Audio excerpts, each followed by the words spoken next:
tant soit peu, connaître votre passé et renforcer le sentiment de cohésion nationale. Vous serez bien amené un jour à nous relayer sur le terrain où nous nous situons aujourd'hui. C'est moi qui vous le dis. Je crois que le mal que l'occupant nous a fait n'est pas encore guéri. Voilà le fond du problème. L'aliénation culturelle finit par être partie intégrante de notre substance, de notre âme. Et quand on croit s'en être débarrassé, on ne l'a pas encore fait complètement.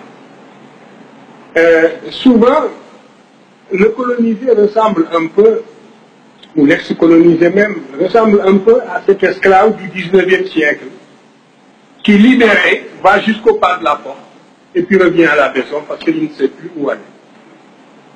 Il ne sait plus où aller. Depuis le temps qu'il a perdu la liberté, depuis le temps qu'il a acquis des réflexes de subordination, depuis le temps qu'il a pensé, comme appris à penser à travers son maître. C'est un peu ce qui est arrivé aussi à l'intelligentsia africaine dans son ensemble. Parce que, en dehors de quelques questions, toutes les questions que vous m'avez posées reviennent à une seule. Quand est-ce que les Blancs vous reconnaîtront-ils? Parce que la vérité sonne blanche. C'est cela. Mais c'est dangereux ce que vous dites.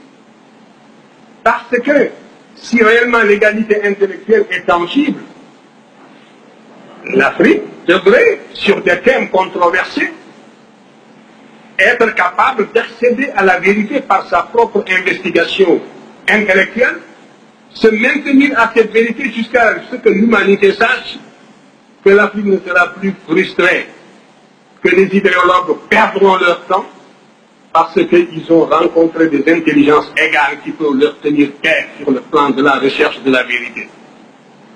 Mais vous êtes persuadé que pour qu'une vérité soit valable et objective, il faut qu'elle sonne blanche. Mais ça, c'est un repli de notre âme qui doit disparaître. Et ce sont justement les Blancs qui vont nous y aider. Et c'est parce que je savais cela que lorsque l'UNESCO m'a demandé de participer à la rédaction de l'histoire générale de l'Afrique, ce volume, j'ai dit que je serais bien incapable de parler la vérité sous prétexte que nous allons écrire un ouvrage de portée internationale. Moi, j'ai des idées que j'ai toujours développées et contre lesquelles vous ne pouvez pas opposer des arguments scientifiques dignes de ce nom. Vous pouvez opposer une conspiration du silence, aussi longtemps que les jeunes générations africaines resteront aliénées, jusqu'à ce qu'elles se récupèrent, jusqu'à ce qu'elles acquièrent la connaissance directe, parce que c'est par la connaissance directe, par l'égyptologie, que vous dépasserez ce stade de flottement, n'est-ce pas, et de somnambulisme. Alors, donc, j'ai dit que de deux choses l'une, ou bien on prépare une rencontre de niveau international. C'est ce que j'avais proposé. Réunir l'égyptologie internationale au niveau le plus élevé.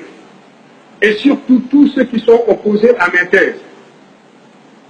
J'ai dit que du côté africain, je n'aurais besoin que de deux Africains, parce que ce sont les seuls qui, à l'époque, qui travaillaient avec moi et qui accédaient aux faits égyptiens par la connaissance directe.